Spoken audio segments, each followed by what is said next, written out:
Lord welcome to Sunday school Hosanna Masih Ecclesia. आज है 23 सितंबर 2023। जो मैंने 12 हफ्तों का टाइम टेबल बनाया था, यानी कि 84 दिनों का 84 डेज का जो टाइम टेबल बनाया था, आज उसका तीसरा दिन है। अगर आपने किसी चीज़ को अपनी आदत में शामिल करना है, कोई अच्छी चीज़ को अपनी आदत में शामिल करना है, लगातार अगर आप उस चीज़ को करते रहोगे तो वो चीज़ें आपकी आदत में शामिल हो जाती हैं। एक पंजाबी के अंदर कहावत है, वादड़ियाँ सजादड़ियाँ निबड़ सिरां दे नाल, यानी कि अगर एक बार आपको भी आदत लग जाती है तो फिर बहुत मुश्किल है उसका छूटना। तो क्यों ना फिर हम अच्छी आदतों को अपनाएं। इसीलिए मैंने 12 वीक्स का 84 दिनों का ये प्लान बनाया है, ताकि मैं इस चीज़ को पूरा करूं। मुझे उम्मीद है कि मैं इस चीज़ को पूरा करूंगा और इन वीडियोस को लाइक करके, शेयर करके, नीचे कमेंट बॉक्स के अंदर कमेंट करके आप भी मुझे सपोर्ट कर सकते हो।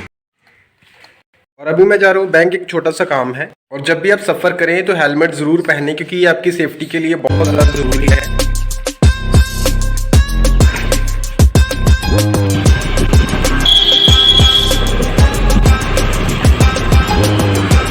बैंक आज बंद था, एक छोटा सा अमाउंट ट्रांसफ़र करना था किसी को। तो एक मुनियारी की शॉप थी, वो भैया के पास एक सिस्टम था, उनसे मैंने करवा लिया और उनको कैश दे दिया। और अभी फ़िलहाल जा रहा हूँ मैं वापस।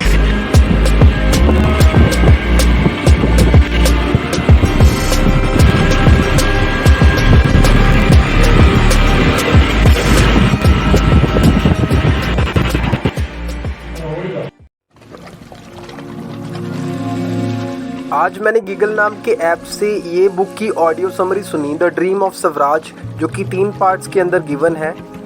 ये ऑडियो बुक छत्रपति शिवाजी महाराज के जीवन के बारे में है और इसमें उस सफ़र का जिक्र है, किस तरह से उन्होंने स्वराज हासिल किया। उनकी ज़िंदगी में सबसे बड़ा योगदान उनकी माँ का था और मुझे बहुत कुछ इस ऑडियो समरी से सीखने को मिला।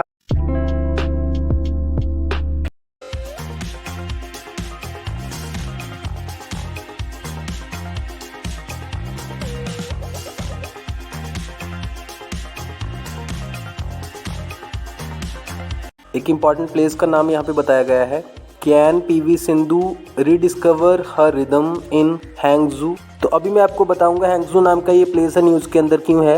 हैंगजू पूर्वी चीन के अंदर एक शहर है और वहाँ पे अभी एशियन गेम्स हो रही हैं। और जो ओलंपिक गेम्स होती हैं वो पूरे वर्ल्ड के अंदर होती हैं और पूरे वर्ल्ड की कंट्रीज उसमें पार्टिसिपेट करती हैं। लेकिन एशियन गेम्स के अंदर वो 45 नेशंस पार्टिसिपेट करते हैं, कम्पीट करते हैं, जिनकी नेशनल ओलंपिक कमेटी को ओसीए ने रिकग्नाइज किया है, यानी कि ओलंपिक काउंसिल ऑफ एशिया ने रिकग्नाइज किया है।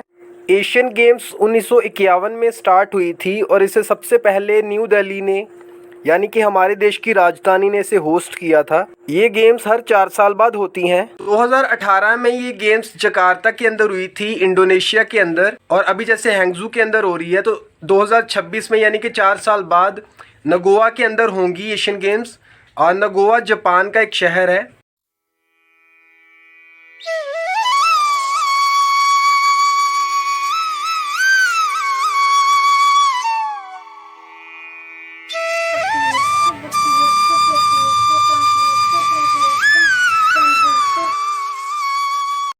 वर्ल्ड हिस्ट्री की बुक में से आज मैंने पढ़ा वर्ल्ड वॉर फर्स्ट के बारे में। वर्ल्ड वॉर फर्स्ट जो कि हुआ था 1914 से लेकर 1918 तक।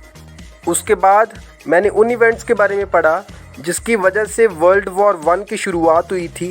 कौन से ऐसे रीजंस थे, वेस्टर्न फ्रंट के ऊपर क्या हाल था और ईस्टर्न फ्रंट के ऊपर क्या हाल था, कौन कौन से देश लड़ रहे थे। वॉर का कोर्स पढ़ने के बाद मैंने पढ़ा कि उस युद्ध का, उस वॉर का क्या असर हुआ था। उसके बाद ट्रीटी ऑफ वर्साइलेस के बारे में पढ़ा, नए जो देश बने थे उनके बारे में पढ़ा, और उसके बाद कुछ और ट्रीटीज़ के बारे में पढ़ा, और इसके साथ चैप्टर जो था वो फिनिश हो गया। वर्ल्ड हिस्ट्री में से अभी तक मैंने 2 चैप्टर फिनिश कर लिए हैं, इंडस्ट्रियलाइजेशन और दूसरा वर्ल्ड वॉर 1। आज के लिए इतना ही है, मिलते हैं नेक्स्ट व्लॉग के अंदर, डे 4 के अंदर। Thank you for watching this vlog. God bless you all, praise the Lord.